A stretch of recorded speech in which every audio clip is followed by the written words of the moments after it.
Tonight's event is held in conjunction with the exhibition Isaac Mizrahi, An Unruly History, on view through August 7th. So if you didn't get a chance to see the exhibition tonight, please come back and do so before then. For full details about all of our upcoming public programs and events, please visit our website to sign up for our e-news. Now to introduce our speakers for this evening. Isaac Mizrahi was born in Brooklyn and attended the Yeshiva of Flatbush before transferring to New York City's High School for the Performing Arts and later attended the Parsons School of Design. He entered the New York fashion scene in the late 1980s. His clothing line, Isaac Mizrahi New York, debuted at Bergdorf Goodman in 1986.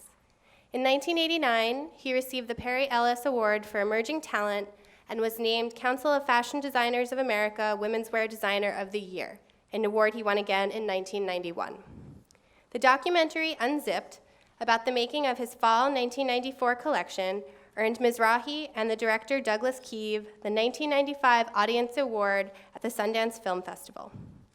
When his fashion house closed in 1998, Mizrahi followed other passions in theater and dance, designing costumes and sets for collaborators, such as Mark Morris and Twyla Tharp. In 2003, he was the first fashion designer to launch a line of well-designed, affordable clothes in collaboration with Target. Today he stars in Isaac Mizrahi Live, a call-in home shopping TV show that airs weekly on the QVC network. He also appears as a judge on Project Runway All-Stars. Mizrahi has directed and narrated Peter and the Wolf at the Guggenheim Museum, directed and designed The Magic Flute and A Little Night Music for the Opera Theater of St. Louis, and has worked the red carpet at the Oscars and the Golden Globes. He is currently at work on a television series and memoir. Mark Morris founded the Mark Morris Dance Group in 1980 and has since created over 150 works for the company. From 1988 to 91, he was director of dance at the Théâtre Royal de la Monnaie in Brussels, the National Opera House of Belgium. In 1990, he founded the White Oak Dance Project with Mikhail Baryshnikov. Morris opened the Mark Morris Dance Center in 2001 to provide a home for his dance group, rehearsal space for the dance community, community programs for local children and seniors, and dance classes for students of all ages and abilities. He works extensively in opera, directing and choreographing at the Metropolitan Opera and the Royal Opera Covent Garden, among others. He is also an acclaimed ballet choreographer with over 20 works commissioned by ballet companies worldwide. Isaac Mizrahi first designed costumes for Morris's Three Preludes in 1992.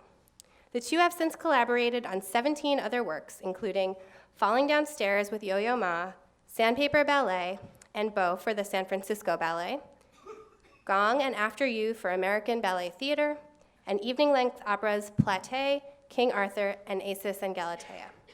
Now please take a moment to silence your cell phones and join me in welcoming Isaac Mizrahi and Mark Morris.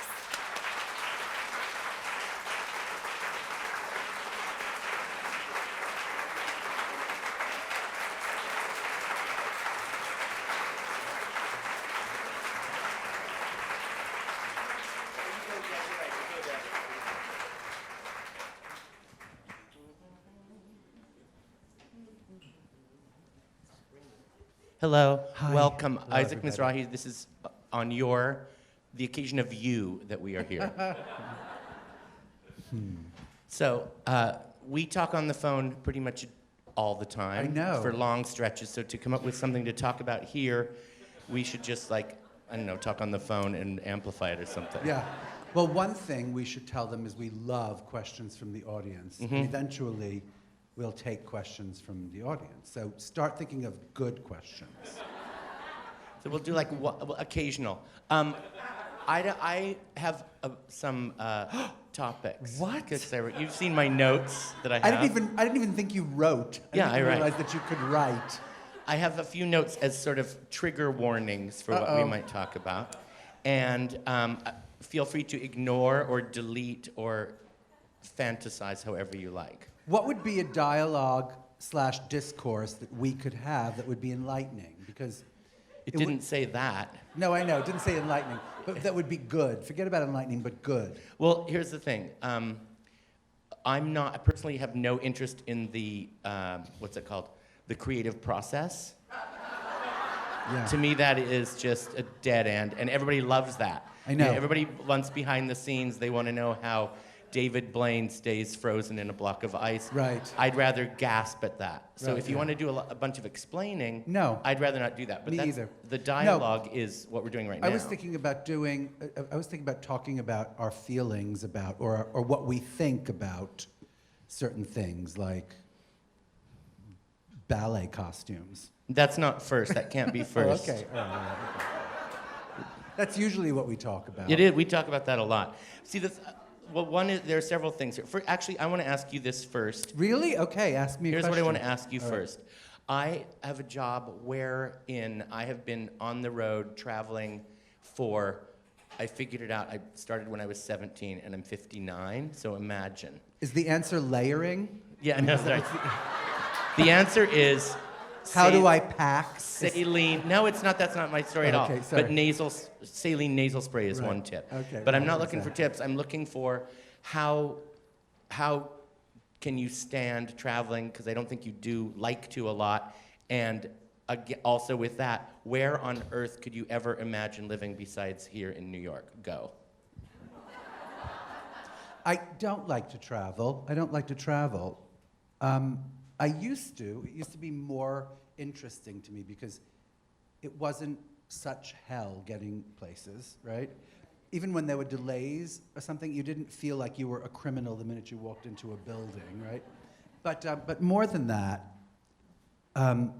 it felt like the world was more regional.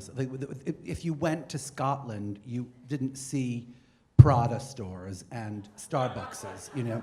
You saw like gorgeous men in fraying kilts and Right. sheep. It and wasn't things. Scotland land. Right. It was just wasn't, actual Scotland. Exactly.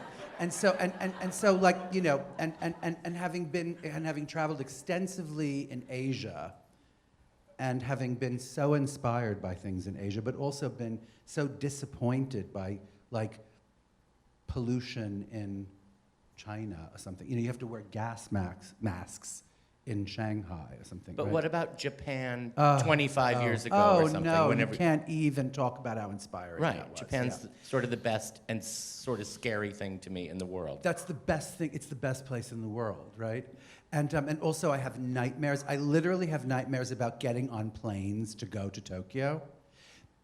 And it's not even that, it's the claustrophobia of leaving your house to go to Tokyo and spending 14 hours on a plane and then like 3 hours in traffic just to get to the center of Tokyo, right? And then you have to get back. So that's what I always think about when I leave, is getting back.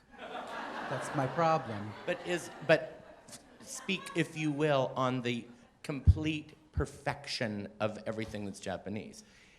Okay, For me, how do I speak the about thing it? for me is that Where do I begin? when I go to Japan, I don't want to move there.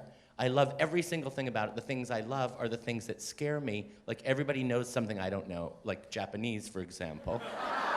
And also, it's a kind of taste that is from another realm that thrills me and feels way over my head. Well, yes, it kind of used to be 30 years ago, and not so much anymore. It's more and more like Tokyo, I find, is more and more like New York every time you go, right? Which is both like really sad and also hilariously funny, because it's a version of New York, you know? I remember when, fruits, you know what fruits are? Those kids who dress in Japan, that just dress up like in this incredible and astonishing way. But now, like, everywhere you go in Japan, there are fruits. And it used to be there were like these places like sects or something, and now literally everywhere in Tokyo is full of fruits. So it's not as kind of like fascinating or interesting. Also, they have larger shoes there now. They never used to have like large shoes. So if I used to go, I used to really resent not being able to get big size shoes if I loved a shoe. And I remember the first few times I went to that amazing hotel and slept on mats and loved every second of it because it was so interesting, and there was no like Western breakfast or something. You had to just eat whatever it was they put in front of you, which was amazing. And half the time I didn't even know what it was, and it didn't matter. And people go, oh, what's the strangest thing you've ever eaten? And I don't know what the strangest thing I've ever eaten was because I couldn't name it because they just put it in front of me and I ate it, When was the last time you had something like Arby's or McDonald's or something like that? Like decades? I can't eat it because I have a really, Yeah. really bad stomach. Because to me, that's the strangest I've ever eaten. It's like a exactly. double Whopper or something. Yeah, it's like everything else is fine. Insects, Mark, toads, fine. Kashrut. Shh, don't talk about it. It's Okay. not kosher. Oh, yeah, sorry. I forgot. Well, this delicious wine certainly is. Is there is there kosher fast food in the world? Is there a kosher Yes. fast food chain? Is there? South Indian food is all kosher Oh, well, there you go, somehow. 'cause I don't know it's- why. So is it that every place is exactly the same as every place else, and that's one of the reasons that it's so horrible to be alive now? Because Yes. wherever you go, it doesn't matter if you go or not? Yeah, and I'll tell you what, like, I could be convinced to go to, to the English Isles. I love those. I mean, England herself. I adore England. I could probably go to Tokyo again a million times. Right? Living? What do you mean? To move? Oh, to live. Well, I could live In case London. something horrible happens I'm politically? sorry to say this. If Donald Trump becomes president, I am going to live in London. I am. I was trying not to say the word, personally. Yeah. I can say, since we mentioned that, I can just say that I want Hillary Clinton Me to be too. the president. Say it. So do I. Just say it. Sorry, you just have to say that. Don't apologize. Yeah, exactly, exactly. Okay, let's see. Criticism. Really? Notes? Yeah, Oh, yeah, so I criticism. don't repeat myself. Criticism without using many proper names. What's Well, going on? can I just say I want to that- write dance criticism. This is what I want to start doing, but I won't because I don't write. Well, I think that you take it too seriously. I don't think you read it, but I think I read it. You expect too much. You expect too much from it, right? Like, I have given up on it, I've sort of given up on it. It's rare that you read criticism that actually matters to you personally, Like, it matters to business. It matters to put butts in seats if critics like things. And I think that's, to me, the extent of it. Because I think maybe on 3 occasions I've read criticism of my work that has actually affected me as an artist, I can only think Did you of change one, anything, but- or it just hurt your feelings? No. I don't even mean they hurt my feelings. I'm saying objectively, I think once somebody wrote something very smart about my style of performance, and it actually made a lot of sense. It was actually Joan Eccocello, who's a really smart critic. I knew she wrote it. It wasn't a byline, but it was a synopsis of my show in the New Yorker, and I knew she wrote it because A, it was incredibly smart, and B, you know how she writes, right? Like a truck driver who's really smart. Yeah. And It so sounds American. What? Sounds American, her Yeah, writing. very which is great, American, yeah. exactly. And she wrote that it's better. Why doesn't he just appear and just say stuff? Because it's so much better if he's off script, right? And I was like, wow, she's really right, Of course, it obliterated the entire 5 years of my process and my work. That's right, yeah. But it didn't matter because she was right, and it didn't hurt my feelings. It just happened to be right, And she wasn't opining, and she wasn't asking for anything or wondering why I didn't do something or something else. She just There was said, no schooling involved? right, no like, schooling here's what you involved. could do Yeah, better than you are? Exactly. No sort of remarking about my ginger hair and awful white skin. You read, that's incredible, isn't it? Yes, I did. He just sent me this hilarious article about that ballet dancer in Edward London. Watson, he's a wonderful Watson, dancer with the exactly. Royal Ballet who's fair-complected and ginger. Right. And he feels that he's been He's been discriminated against on discriminated the against account of by that, one which is kind of true. critic. You should read it. It's in The Exactly. Guardian. It's really good. I got one great critique from the great Arlene Croce, where she actually said that a dance of mine wasn't quite long enough. Nice. And there's no such thing as a dance that's not long enough, believe me. The critique part, of course, you criticize your own work, you look at it critically, you think about it critically, you do homework, you look around, you live in the world. Yeah. I'm combining London and criticism. Are you ready for this? Uh-oh. Which is, I found that in Great Britain, much more than in my homeland, the United States, you can be a person of great seriousness Yes. and be like really funny, and they don't cancel each other out. Very often here, I find if I say something that's unbelievably funny, I can't get back on the tragedy of the rest of what I'm talking about. And I think we both have a similar Yeah, it's true. thing. Like you become like funny man, Mark Right. Morris Yeah. or something. Yeah. But and the other thing about there versus here, only because we speak and read English, like this might be going on in Paris or France too, but I read limited amounts of French, right? And I never write in French. I can't do it. But you can read English newspapers and you can see them. It's a discourse. It's a real discourse, right? Yeah. As opposed to like if you say you don't like something here, you're automatically like hated, you know? Right. If you're me, right? If you say I don't like something, right, you're hated. Whereas like if you're English and you go, you know what, that sucks, right? They go, you're right. Well, why? And we don't think it sucks, and you Right. can go and we can go out and have a beer. Which is the high-low thing that everyone always says, how can you do this? How can you like this and like this? It means, you like Yeah. camp, but you hate Shakespeare. Well, with Shakespeare, which is a little camp, let's face it. But the whole thing that, you can like, for me, so you think you can dance on TV and also love, kabuki dancing or something, Yeah. or no, it can only be like ballet Yes. or anti-ballet. It's like a schism that is creepy, and I know that you've gotten a lot of high-low Yeah. thing. It's like, what about the infinitude in between those two things, which is where everything happens? That's right. Or what about the sort of finger that points at the whole idea of pretentious art, Yeah. Right? Like, because people think it's like that commercial. Have you seen that horrifying commercial where there are people looking at a painting of ballerinas and suddenly they start doing this kind of like dancing that isn't balletic? It's sort of like Is it the one where breakdancing. the guy... It's for a margarita mix, I think, but... Oh, I was thinking of the one where there's like a janitor at the museum and he walks into the painting and it's No. a forest. No.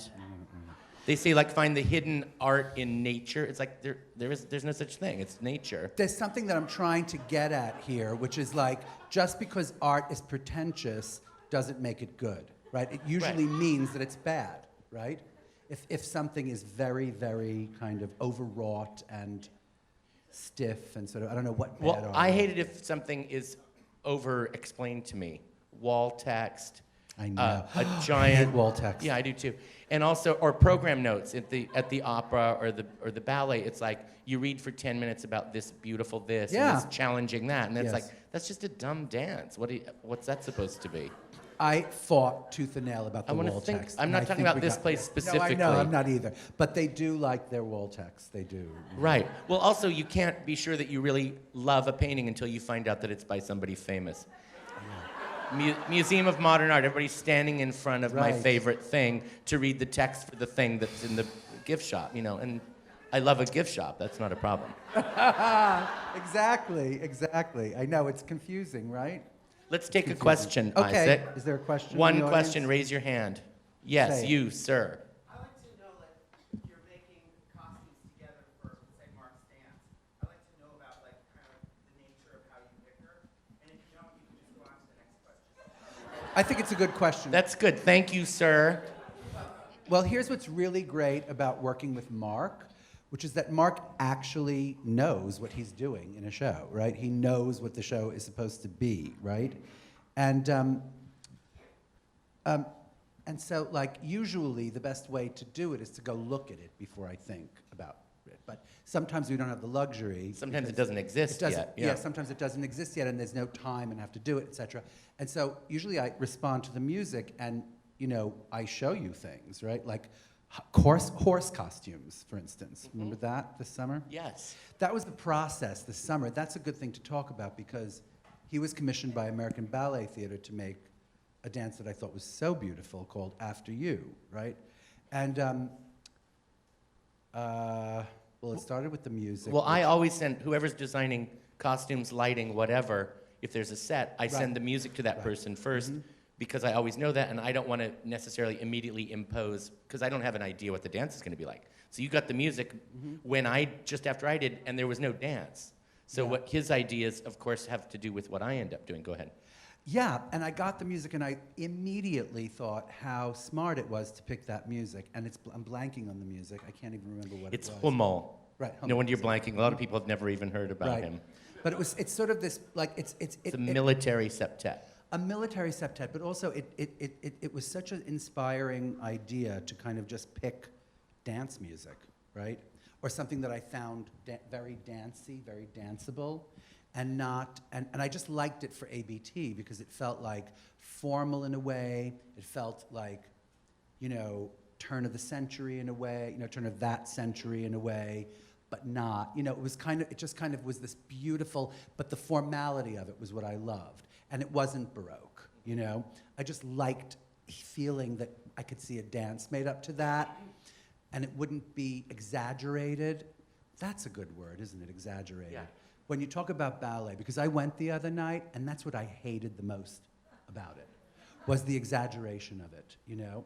And what I liked the most was the next show, which was this beautiful Scarlatti thing, and it was like just not so exaggerated. It was just quite beautiful, and they were dancing together on stage, and the music was beautifully wrought by this pianist. And anyway, I thought it was a good show. But getting back to the Hummel, right? When I got the music, I immediately thought a lot of different things about formality and about, well, I thought about, horses doing side steps. What is Dressage. That called? Dressage, yeah. Yeah. So I thought about horses. So Or you know that Disney movie where they hide the Lipizzan stallions during the war? Yes! It's like the best movie in the world. Well, yeah. Lipizzan stallions, Yeah. I rest my case. Yeah, You know, exactly. like braided They're manes. great asses that they have, I too. know, braided manes. Yeah. Right? Yeah. But anyway, so that was the beginning of a process, and it was kind of it was a struggle, wasn't it? Because you found yourself in a position at that company, which was not so easy, right? Right. Because it was... Well, no time, no. No time. It's regular, but it's Yeah, frustrating. no, I know, Yeah. but it's always frustrating, right? And so there was that, and also the idea of the physique of the ballet dancer now is so different from what we think sometimes is beautiful, you know? It's very, very gaunt It's now. changed a lot, It's changed yes. a lot, right? It's changed a lot. So there was that. And so we took it step by step. But when And at one point, sorry. I turned to you and I said, Mark, we can't hate everything, okay? We can't hate everything. We have to love something about we this, say you that know? to each other with some frequency. Yes, we do. It's so true. After an hour of complaining about something, Exactly, that's like, exactly. oh, okay, Right. she did what she could. And we can't hate every restaurant in New York City. There Right. are some good restaurants. Yeah, exactly. Okay, So, sorry. but anyway, one thing, I went to visit his studio because he said, you have to come over, have some sketches here. And I went in, and they were these beautiful, based on horse hides. Is that what a horse Yeah, has? yes. You know, they have glossy coats, or I don't know, Yes. whatever. But then they had giant, like, Tails. actual horse They had tails tails, the I'm size of a horse tail, but on a person. And that seemed that it would be a little bit limiting. Yes. It was just for that dance. A little bit. No, I know. Yeah, I know, for but that it was dance, just the it didn't first quite thought. work. It was Yeah. the thought. Yeah, exactly. Yeah. But I have to do that. No sometimes. pirouettes allowed. No, you Yeah. can't do a pirouette. But also just the idea of like lacing a ballet shoe and like, you know, the hooves that they give those horses and the way they bind their legs. I just thought it was a smart the idea. wrap, whatever their Those forelocks or wrapped- their something, yeah, whatever exactly. those parts are. And the music sounds like equestrian music. Yeah, It sounds like it does. horses jumping and doing But it tricks. also turned out to, we didn't want to expose the men's gigantic upper bodies, which ballet has developed lately for the things that they Yes. have to do, Mm-hmm. and the women's very often very, Gauntly thin legs, which you know, really I like upset to wear, me. I like to see tights instead of just tendons. Mm-hmm. And so I didn't want it to be all about legs and flexibility. And so huge extensions Yeah, and right. girls like being thrown in the air and then caught in precarious ways that make your heart stop. And Yeah. it doesn't please me. It does No. not please me to look at To that. me- it scares me. I want to go running for the exits. It you know? scares me, right. And so I figure that my dance, if you don't like what happens in my dance or you don't see the physique that you want in my dance, exactly. you can wait for the next one because it's sure to be back in about right after intermission, you'll see that one. But this wasn't that one. No. And it turned into something that neither of us had imagined, sort of pajama-y. It's Yeah. they're these Yes. beautiful silk color. It's a beautiful dance. You should see it. They'll probably never do it. No, they'll do it again, but not Slightly this season. translucent, and Yeah. it's this kind of array of warm colors on stage. And the shocking thing for the dancers, And white shoes. comfortable. Right, and They're white comfortable. shoes, white Yeah. shoes, which is like, and then someone said to me in the intermission, said, putty colored shoes. I was like, are we watching the same show? It's like, how do you make white shoes whiter than that? That's Like, the other just thing we shocked. say to each other. Did we even see the same show I know, as yes, your name as here? Yeah. Put your name in here, yeah, exactly. But Okay. Here, wait a second. I was thinking about this, and you can skip this if you want. Go ahead. Color perception. The difference between pigment and light, and how different people see things, and men are more colorblind than women, and what's that about? Does anybody ever see the same color? No. Why are except there if you're different words? silhouette, and then you have more color perception than any woman alive. you know? Right. I only see gray when I see silhouette. Oh, really? No, that's not true. I worship no, him. I'm just saying. Yeah. I'm just saying. It's hard to generalize about men and women seeing color, Yeah. though there's probably a statistic about Or like a it. dog seeing color. Or well, wait a minute. what Speaking is of, there? Wait, can I just tell Yes, you something? please. I was writing. I'm writing a memoir, right? And it's very hard. It's hard, right? And also I keep a journal, a very, very succinct journal. It's much less hard to write a journal because you just write things, right? And then you rewrite them later. But the point is, I was trying to describe this photograph that I have of my dog, he's gone now, but he was a beautiful color. And the reason I love this photograph is because it really captured what I love about the color of this dog, which is sort of like, you'd have to be like, it would have to be somewhere between like August and sort of October, because the light is just different on the on the East Coast, right? And there's some saturation in this photograph. It's not the best photograph, but he caught the color of this dog, right? And so I've been trying, and then I was trying to write about that, like, and it's so hard to say that I like the color of the dog in that photograph because it has to do, of course, with like the lighting, the overcast sky, whatever it is, the aperture that opened and closed for a certain amount of time. You understand what I'm saying, right? Color perception goes back to the perception of light and dark and shadow, right? Mm-hmm. And of course, I, who loves old movies and beautiful Technicolor movies, right, have always been inspired and I've always tried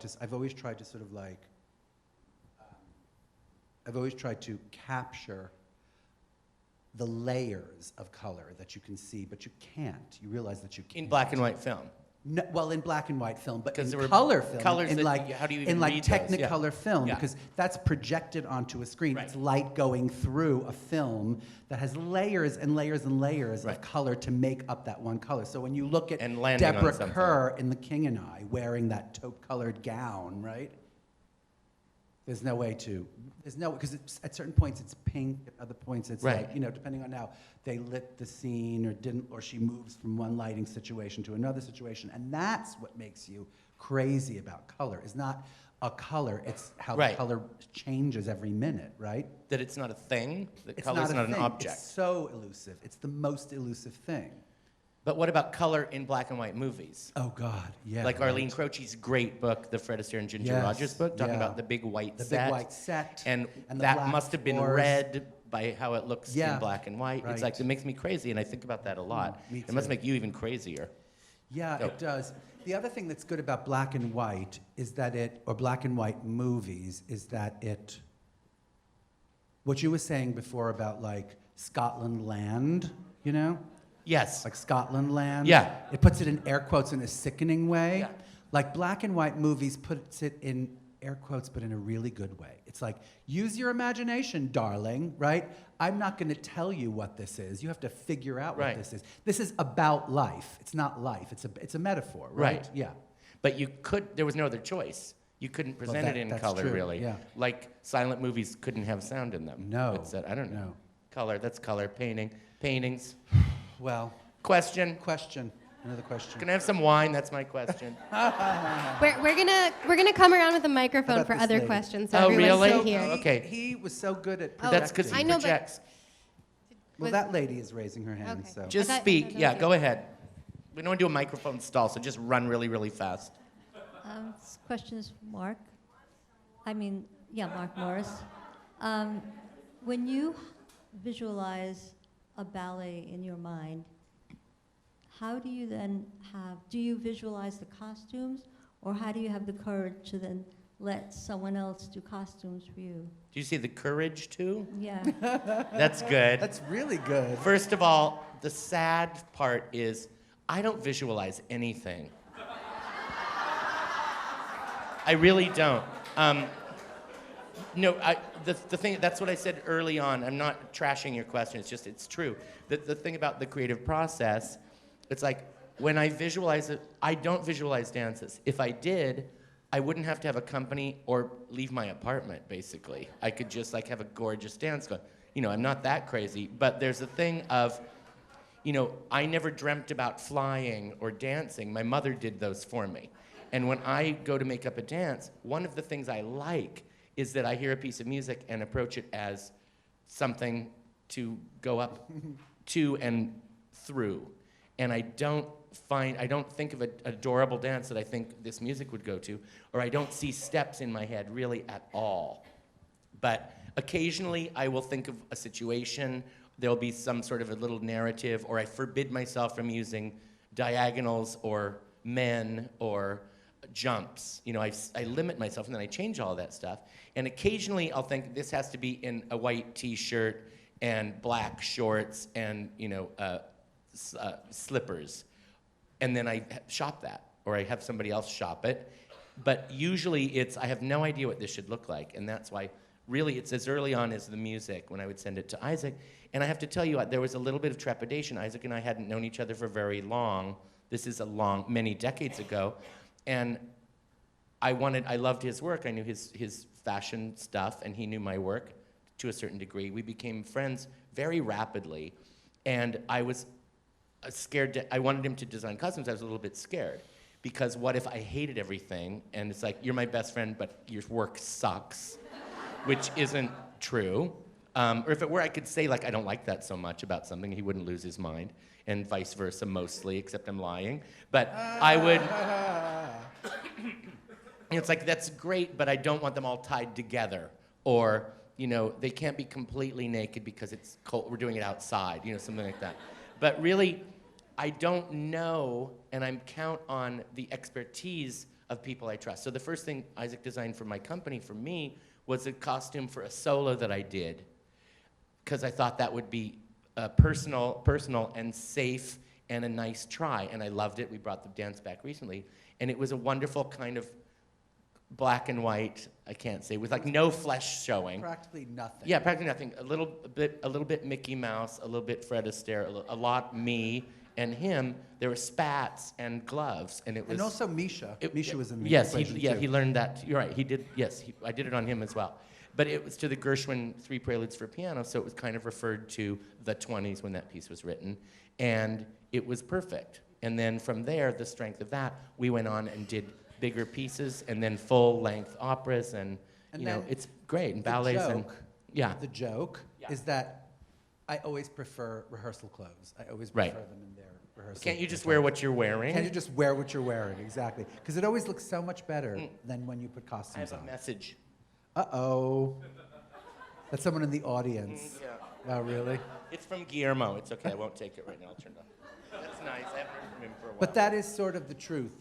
I think shows look better without costumes. Rarely do they look better with costumes, I think.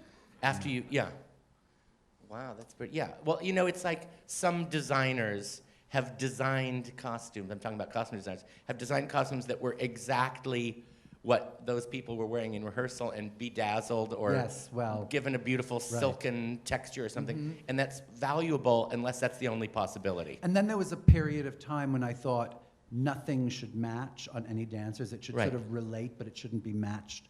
And now I don't feel that way anymore. Now I really like when things are just kind of simple to watch, simple to look at, you know. So, but courage is a good word. Yeah, yes. Collaboration has got a lot to do with courage, I think, right? Yes. It really does. It does, yeah. It really does. Sort of trust and doubt and courage. Right. But, you know, we can say, like, no.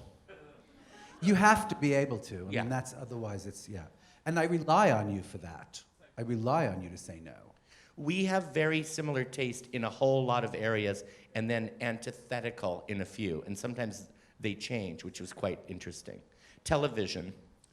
My favorite thing. Pat Kiernan, New York I love One, Pat Kiernan. in the papers. I love him so much. And that girl who does the traffic report, whatever. Yeah, I right. love her. She's so Right funny. after. Jeopardy. I love Jeopardy. Yeah. But I love, like, trash TV. Yes. I love, like, the Kardashians. Well, you've been on I'm some. serious. I love the Housewives. I love them all, really.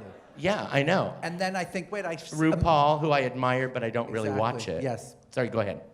Well, and I go like, oh, I think I've seen this, and then I haven't, because they do the same things again and again. Right. But my husband Arnold, one of the best things this actually happened. I called him and I said, darling, did you see the new Downton Abbey? The first episode of the day. He said, oh, I thought that was a repeat, because they did the same thing every single time on that show. And it was great. No, you know what I mean, Yeah. right? Just because it's Downton Abbey doesn't mean it's not repetitive and, not No, mindless. that means it's is. slightly mindless, that show. It is and only. Yeah. Do you listen to music? And by the way, Chopped, I don't Oh, think I Chopped. could live without Chopped. If it wasn't on every single minute of the day, I think I would kill myself. What about Chopped. Chopped Canada? What about Chopped Kids? Chopped Kids is great. Chopped Kids. Chopped Canada, I have a problem with. Me too. I don't know. Canada, the minute Canada gets... Leave Canada out of this. Exactly. Leave Canada out of this, right. Then it's just like a licensing deal. It has nothing to do with... Yeah. Right, exactly. Okay, sorry. Do you cook? I try, yeah. Did you cook as a young child person? Yeah. Now, I'll tell you a story, Mark. I swear that I love words a lot. And I think that I fell in love with the word taffeta when I was a kid, taffeta, which I pronounced taffeta. And I refused to be corrected. Like, everyone would try to correct me, and I would say, no, it's taffeta. If you had any sense, you would know that. But I often think I became a fashion designer because of how much I loved that word. And when I was a kid, someone said the word sauté to me, sauté, and I loved it so much. So Me too. Seriously? And I ended up dancing. Well, you sautéed, exactly. No, but I looked it up in the what was the name of those encyclopedias? Britannica, the encyclopedia, which we had like in a big case, right? In our very Jewish household, we had lots of books, and I looked it up, and it had directions on how to saute. So I just started sautéing things, and I was a kid, 7 years old or something, and I started sautéing like mushrooms and onions. I'm serious. That's when I started cooking. I never knew that, and I thought I knew a lot. Well, I used to cook breakfast for my mom. I used to cook breakfast for my mom on Saturdays. And now you cook a lot and all the I time, try or to not so cook. much? I mean, I'm asking because I'm leading to restaurants also. well, I mean, you cook like mad, Yeah. right? And he cooks like mad. And I find that I go in and out of things, right? Like, I cook a lot of Italian food, and then I cook a lot of sort of French food, and then I bake a lot. And then, you know what I mean? I'm not, if you left me responsible for the entire week's food, it would be a disaster. Whereas, like, if you left him in charge of the entire week's food, it would be like perfection. Every meal would have another, and right now you're really into Indian cooking, Yes. right? Yeah. And so that's his specialty at the moment. Here's something that has to, I'm leading to restaurants because I want to Okay. just introduce something bad that happened to us about 20 years ago. At a certain point of our relative, individual, whatever, celebrity, we used to eat out in fancy restaurants all the time. Yeah. Which was just great because New York is Yeah. great, and we could get tables because of you and Because of sometimes you, me. right. And we had to stop because of the over kindness of restaurants. Well, that is one of my favorite things. Yeah, it's like, here, this is from Chef. You know, it used to Right. be the kitchen. Now it's, Right, here's this is from Chef. Because also chefs have now supplanted fashion models. Yeah. That's true. Yeah, but anyway, so it became so, we don't necessarily want to have 17 desserts, but because we're famous-ish and it's getting late and nobody's ordering them, that it would be every restaurant, and then Pantheon, one okay. by one we had to tick them off that we can't ever Yeah. go there again. Yes. And it's because they were too nice, not because it wasn't good enough. Right. And And I have a friend who used to dine with all the time, and at some point, she just started screaming. She said, would you please stop bringing us food we didn't order, you know? That's funny, right? Yeah, it is. Okay, memoir. Don't tell us because you're writing it and we're going to buy it, right? I think you are. You better. Are you penning it yourself, or do you have a collaborator with that? I have a kind of a writer that I'm working with, but I'm writing this damn thing. I mean, Okay. it is hard. And she's more like a freelance editor. That's how I'm looking at working with her. She's really smart, and she's giving me some really interesting thoughts and ideas, and she's helping me assemble it. But I feel like I am writing this book. There's not a lot of time fuming at the state of the fashion industry international, is there? No. Okay, none, good. None at all. Okay, thanks. None at all. I'm past that point. But Is fashion past that point? fuming against itself? Has, What do you no, mean? has you fuming against it, has that changed? Has the situation gotten worse or better with fashion? You can skip don't that know so entirely, much. but this I don't know so your much. show is doing stuff. The one thing I will say about writing a memoir is how difficult it is, right? And also what a good writing exercise it is, because you know the story, right? The story is the story. And it ends and it begins, and there's a million beginnings and endings, and you know it, right? And it also is like, at this point, I'm kind of just writing everything. It's like a kind of a word disposal, you know? Like millions of words that just get lost. You just get lost. And by the way, I understand why writers drink so much, you know, now, because getting started for the day is so daunting, right? And once you're in it into the middle of the day, it's okay, but getting started, I mean, I don't drink. I do the Jewish version, which is overeat, right? And I start with, like, you know, loads of cookies and ice cream, and then I go like, no, maybe just another bowl of ice cream. You know, I'm serious. What? No, I was going to say that you have a drinking problem now with the rosé spritzer Right, with 10 rosé pounds of spritzer, ice. yeah, exactly. It's like a training drink Drinking for problem. toddlers is I what know, you're basically exactly. doing. Let's see. Where was that? That was just on memoir. No, it was a fashion. Never mind. But because, I'll tell you about fashion, right? I don't know what's going on in fashion. I mean, I see some things on Twitter here and there, and I see some things on television, when Pat Kiernan decides when they do, like, you know, Fashion Week. Mm-hmm. But I don't know, and I'm sort of embarrassed that I ever gave a shit. You know, I mean, I'm serious. Like, I'm embarrassed that I ever really cared that much about that subject. You know, I mean, clothes is a different thing. Like the way people express themselves and the way they feel about themselves in clothes, that's a whole other thing. But that fashion thing that goes on from city to city, where everybody's sitting in front row or second row and watching girls, and I forgot who it was. It was a wonderful thing I saw recently on television. Where someone was talking about, it was 60 Minutes. They did that wonderful thing about Morley Safer. Oh, how is 60 Minutes like a Jewish mother? No, because I'm saying Morley Safer's gone. And I'm going to say, Oh, yeah, exactly. Well, no. Morley Safer, I worship Morley Safer. Me too. And there was a clip of a story about fashion that he did, and he was saying these emaciated girls that just look so angry, you know, and it's true. That's what it looks like to me now. It looks like really, they look very angry to me. I know. What? It was the relationship, it started with To me. travel. Every place becomes the same. And then you started with the ballet idea, Yeah. which to me, the And the international... exaggeration, the idea of Right, and exaggeration. the international style of interchangeable ballet at the highest level of the ballet industry, which doesn't mean that dancing isn't good or that there aren't good choreographers or whatever, but there's a sameness, there's a Mall of America thing that's happening. But Mark, like, when you get into it, right, even if you watch, I'm trying to think of like people, like Merce Cunningham, who didn't use music sometimes, right? But there was a sort of an essence of something that was like, there was some kind of love in it, you know? Some kind of love in that, right, that you could see. And like, you know, in fashion too, like, there needs to be this, I'd like to identify with like a woman that looks sort of, I don't know, not necessarily happy. I don't like to use the word happy because that makes me sort of dumb, but like, but at least there has to be some kind of love about it, you know? some kind of love about it. And I don't know, like if you get too skinny and you look really angry walking in the clothes, I don't get the love in it. I don't get it, you know?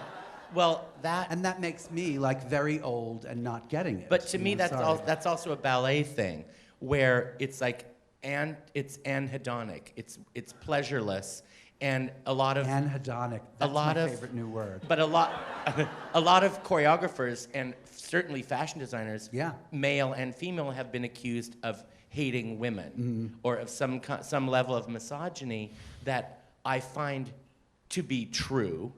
And then, of course, I think that's not what I'm like, and that couldn't be like that. I'm misreading it. And a lot of people whose work in many areas I find to be anti-something. I'm sensitive this way. It isn't necessarily what that person means, but it's how I'm perceiving it, which is, of course, as an auditor, that's what I'm getting. It's like, that makes me very uncomfortable. Yeah. And it's on behalf of somebody else. Like that debate about the name of the team, the Redskins, where Right. American Indians are saying Yes. it doesn't really bother me that much. I mean, of course it does some, and it bothers me, but I don't have to protect that.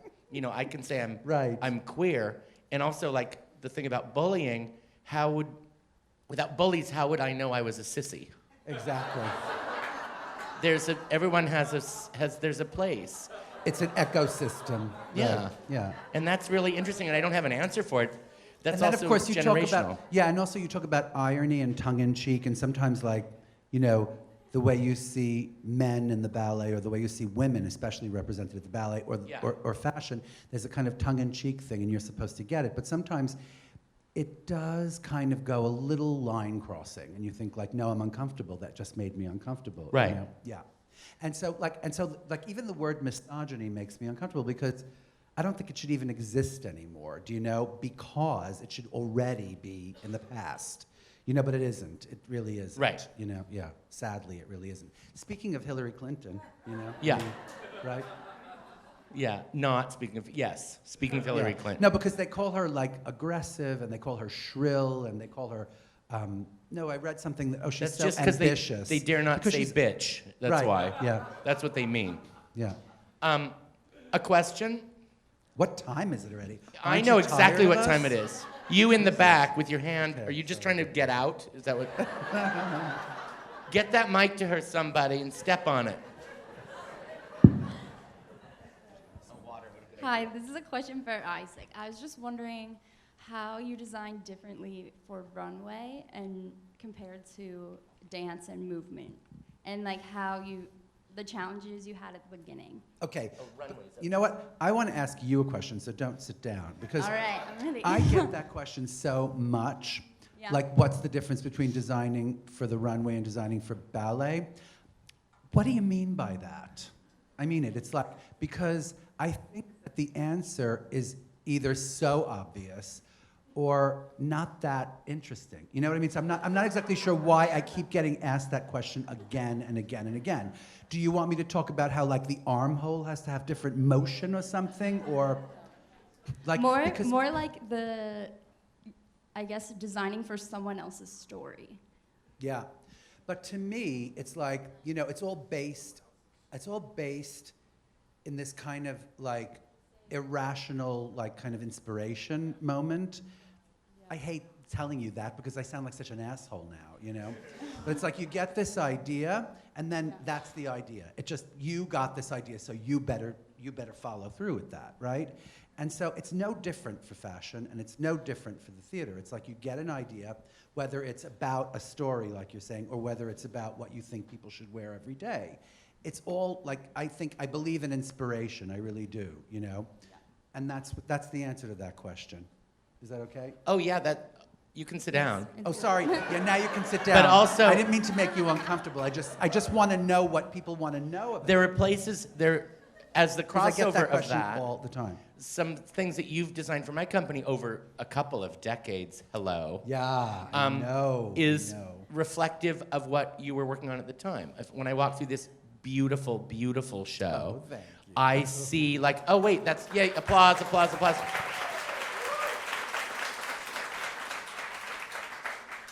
May I say that the swatches are my favorite Oh, you event? can say, of course. Yeah. Absolutely. It's like, okay, gone. I'm not gonna go home. I love Right, these. Yeah. exactly. No, it was wonderful. And I usually hate hate video montage. And I like this one so much because That's it's like, really hard. doesn't make me crazy and it's funny and serious and beautiful. But if you look through there, it's like, oh wait, that reminds me a little bit of the costumes that you made for this thing that you were making at around the same time. It's like, of course. Yeah. Same with my dances. Yeah. So it's not just like making it stretchable and dry cleaning, although that's yeah, nice. well, that's it. I mean, that's But it the is difference. the Yeah, the difference the is the way aesthetic you that- yeah. care for it and the way it has to move a little bit, you know?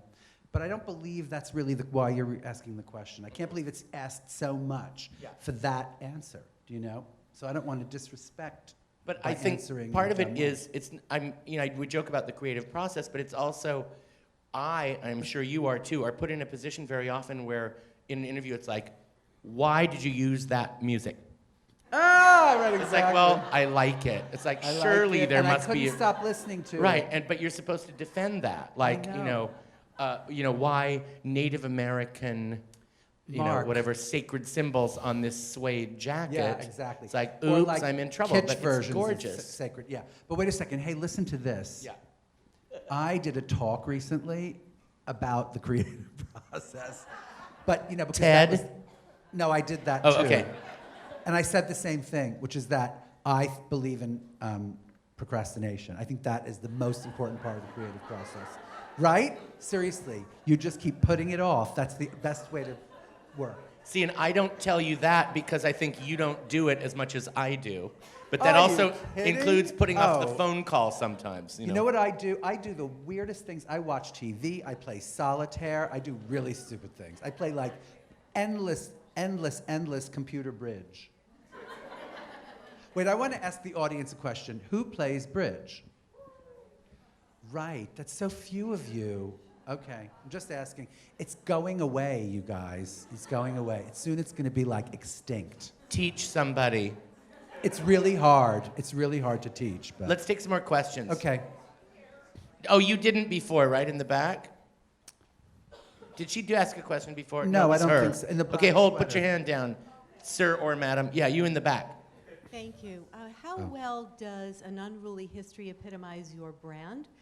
And certainly looking historically, and what does it say about where you're going in the future, given its historical references? I didn't understand that. I mean, No, I didn't hear it. Can you repeat she said, it? how well does the exhibit epitomize my brand? And what does it say about where I'm going in the okay. future? I think it does a really, really good job. Because I hope it's surprising, And I don't think it says much about where I'm going in the future. That's the sad thing, because how do you say that until you get to the future? There isn't a future. To be completely nihilistic about it, right? But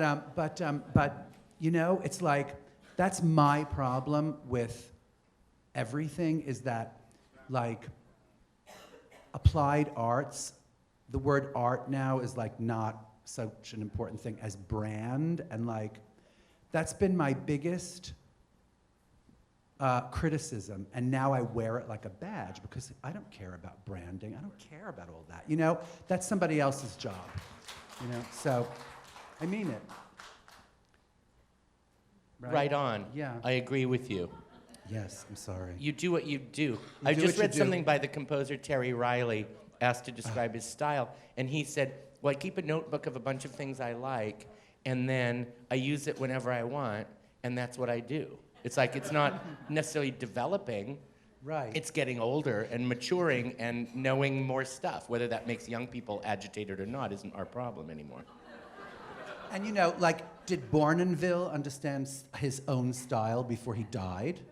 Did he understand?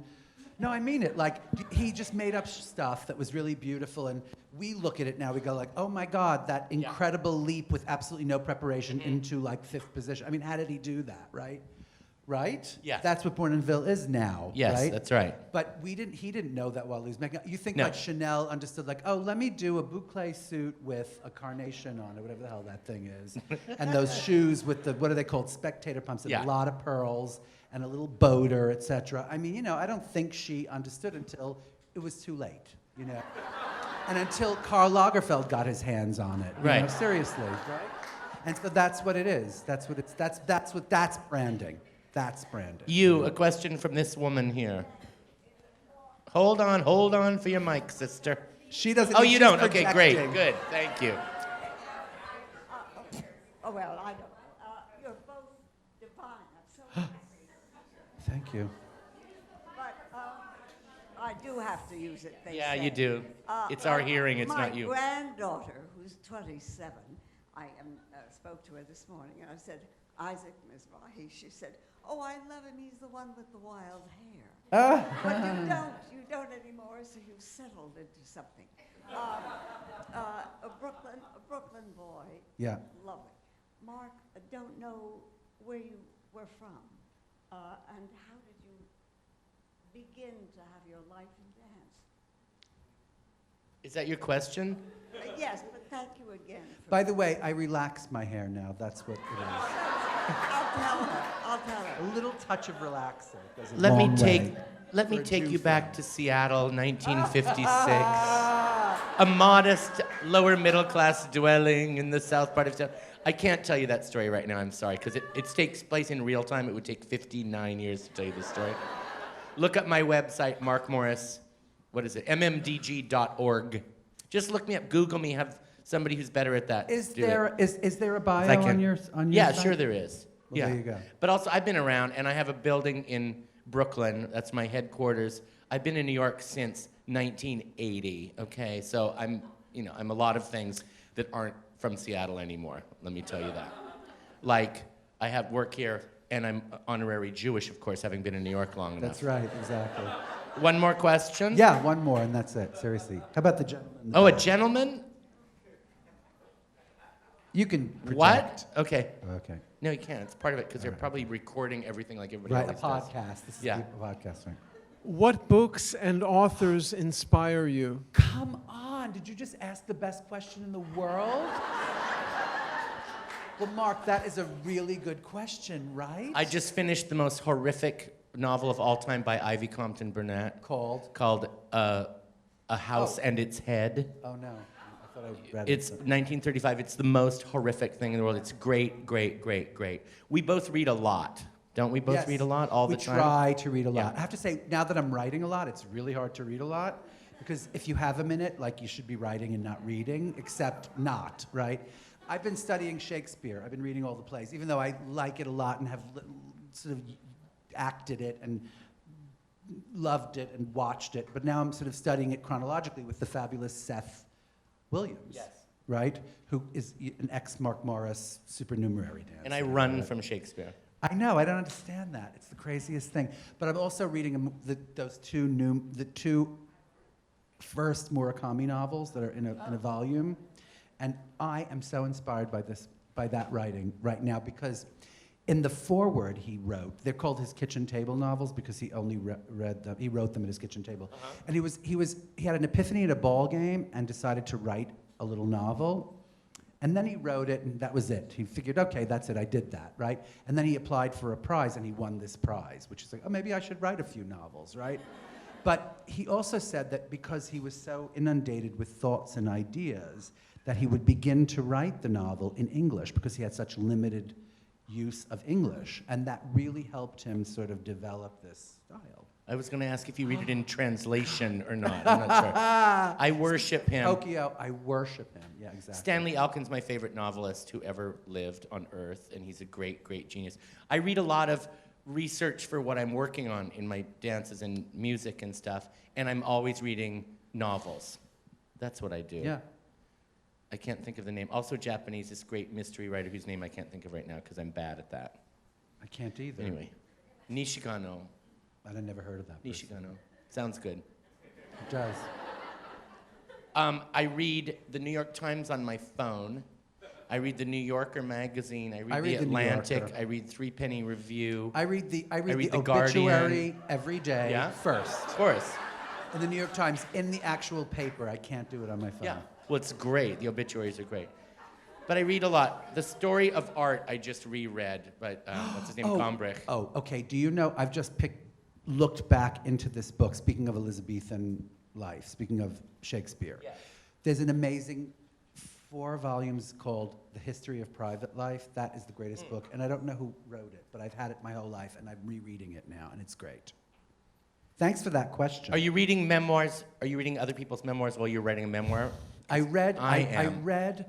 the terrifying one of that incredible actor who was quite handsome and claimed to have had an affair with Jackie Kennedy and Elizabeth Taylor, and he was married to Whoopi Goldberg. And who am I thinking of? Frank Langella. Did anybody read that crazy book? Oh, wow. I couldn't put it down. It was so trashy and kind of good. I couldn't pick it up. Well, that was the last memoir I read last year. Was that our last question, Yeah, Isaac? I think it was our last I think it's the question. end. It's the end. We want to thank you all so much for coming here. Thanks.